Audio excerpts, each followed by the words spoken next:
A year on from the war with Israel, and Lebanon is still locked in crippling political stalemate. Can fresh talks in Paris start to heal its internal rifts? Or is the country heading deeper into crisis? This is Inside Story.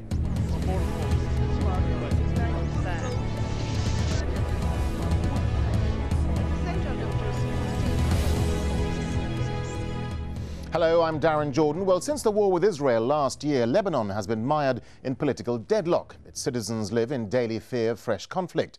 So can upcoming talks between Lebanon's deeply divided politicians stave off the prospect of disaster? 14 of the country's many factions are due to meet in Paris on Saturday at the invitation of the French, in the hope they can start to bridge the political divide. There are those who support Prime Minister Fouad Siniura's anti-Syrian Western-backed government, and then those, including Shiite Hezbollah, which fought last year's war with Israel, who are pro-Syria and pro-Iran. Top of the Paris agenda will be how to reunite the two camps peacefully and how to elect a new president when Emil Lahoud's term runs out in November. Well, it's an intensely complex situation in a country racked by crises since the 34-day war and the collapse of its government last year. Assassins have killed 2 anti-Syrian politicians in the last 8 months. More than 200 people have died in battles between Lebanese troops and Islamic militants at a Palestinian refugee camp. And a car bomber killed 6 United Nations peacekeepers near the town of Kiam last month. Meanwhile, much of the political stalemate stems from the acrimony generated by the war with Israel, which broke out after Hezbollah seized 2 Israeli soldiers in a cross-border raid. Shiite and Christian factions opposed to the Sunni-led government claim it lost validity when ministers representing them resigned from the cabinet last November. The pro-government alliance accused Hezbollah of provoking war to serve Syrian and Iranian interests.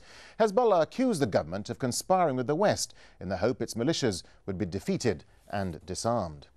Well, joining us now, our guests, all from Beirut, Rami Khouri, director of the Issam Fariz Institute at the American University in Beirut and editor-at-large of the Daily Star newspaper. Also, Kamel Ouazneh, a columnist and political analyst. And also on the line from Beirut, Rami Reyes, the chief media officer of the Progressive Socialist Party. Gentlemen, welcome to the programme. Rami Khouri, let me start with you first, if I may, there in Beirut, because Prime Minister Fouad Siniura says he didn't expect much progress at all from these talks in Paris in a few days' time. Does this show a distinct lack of political will, do you think? I don't think lack of will. I think lack of expectation for several reasons. One is that the people going to Paris are not the top leaders of the various communities and groups in Lebanon. They're the second rank, important leaders, but not the real decision makers. And the second reason is that this is not really a problem between the Lebanese themselves, and all the Lebanese admit that this is a situation where the conflicts in Lebanon are frequently overlapping with and reflecting wider regional and international tensions. And you have proxy battles going on inside Lebanon that reflect tensions between Syria and the US, Iran, Saudi Arabia, Israel, and other parties. But I think the fact that they're going to Paris means that they are keen on trying to find a way out of the stalemate. OK, we'll talk about some of those proxy issues a little bit later in the programme. Kamel Ouazneh, let me talk to you, because Hezbollah clearly wants to reap as much political mileage as they can after last summer's war with Israel. Will Hezbollah be using these talks to push for more political power, do you think? Well, obviously, the Hezbollah, this is a big step for him going to Paris by an invitation by the French government, an acknowledgement from the French government that Hezbollah is a political entity and a major contributor to the stability of the country. And that's considered to be a victory for Hezbollah, especially where a lot of countries, especially the United States, try to characterize the organization as a terrorist organization and trying to put on the list of European country as a terrorist organization.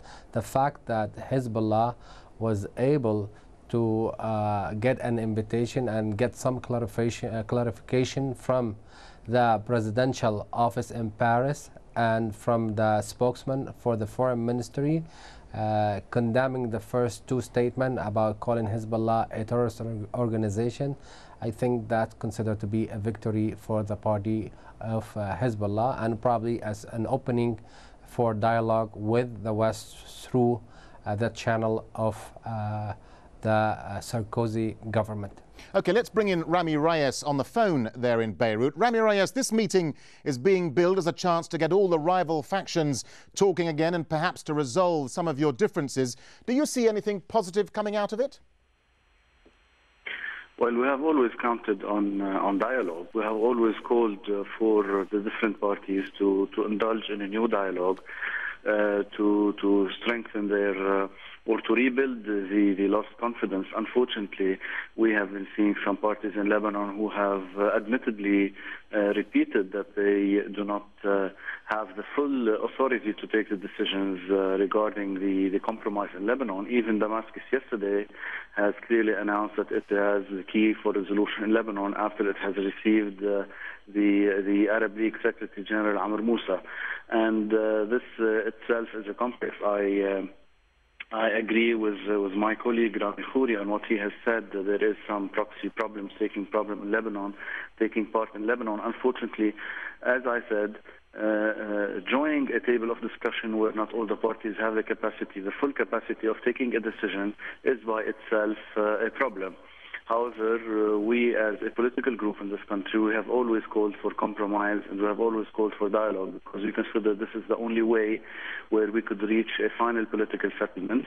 And we have also reiterated on several occasions the necessity of giving chance for the implementation of the previous dialogue resolutions that have been taken unanimously last year when all the parties that will be meeting on Saturday in Paris have had the chance to meet on several sessions in Beirut last year. Unfortunately, not all of those, or let me tell you, all of the items that were agreed upon were never had the chance to be actually put into implementation. Okay. However, as I said, dialogue is always a necessity, and we are ready to do that. Okay, let me bring in back Rami Khouri there for a second and just move on to one of the other issues that they could be talking about in Paris, the issue of the Palestinian refugee camps. I mean, do you see any future in the current state of the Palestinian camps, especially in light of the recent rocket barrages into Israel that came from the Palestinian camps and not from Hezbollah? Well, it's not clear if they came from within a camp or from some people who were taking refuge in a camp, some independent groups, and there's been many accusations. The camps in Lebanon are a big problem, and they have been for many, many years, since the 1960s. The answer to the camps, of course, is Palestinian repatriation, to have a Palestinian state, but that's going to take a long time to solve the Israeli-Palestinian or Arab-Israeli conflict. In the meantime, they are a big problem in Lebanon. The Senora government, I think, very wisely recognized this last year and took an initiative to start talking about the issues of labor, of residence, of political status, of personal status, of job opportunities, hygiene, etc. So it's an issue that people know they have to address in Lebanon, but it's of course been sidetracked a little bit now because of the violence in Nahr al-Barid and problems in other potential problems in other camps in Lebanon. It's a very big problem, and it's symptomatic of the weakness in many areas of the central government and the inability of the government to impose its full sovereignty in some parts of the country. That's an interesting point, which I want to put to Kamel Wazni. What's your take on the Palestinian refugee camps? Because Hezbollah's been noticeably quiet on this topic, particularly with events at the Nahr al-Barid refugee camp, as Rami Khouri's just suggested. Well, I think Hezbollah made a very clear statement that he supports the Lebanese army, he supports the stability of Lebanon, he is against terrorism from any kind, and I think the Lebanese forces taking action against Al-Qaeda or associated to Al-Qaeda in Lebanon, in the north of Lebanon, and this is a problem that unfortunately that took place with some knowledge of the political establishment in Lebanon, that some accusation that they said they facilitated their emerging in the north and some other part of the country. And now the Lebanon and the Lebanese army paying heavy prices for this miscalculation by the political entity that exists in Lebanon. Rami Reyes on the phone from Beirut. What's your position now on the Palestinian camps? I mean, will your group still honour their autonomy, or will you insist there has to be an end to armed Palestinian presence on Lebanese soil? If I may first disagree with Mr. Wesley about some of the facts that he has started to provide. First, he said that Hezbollah has made a clear statement supporting the Lebanese army. I think this was not as clear as putting a red line for the Red Army not to enter the Nahr al-Bared camp. So you cannot support the Lebanese army on the one hand, and on the other hand cripple the Lebanese army by saying there is a red line not to enter the camp. And then he said that there is Al-Qaeda in northern Lebanon. I think Fatah al-Islam is a Syrian-sponsored group.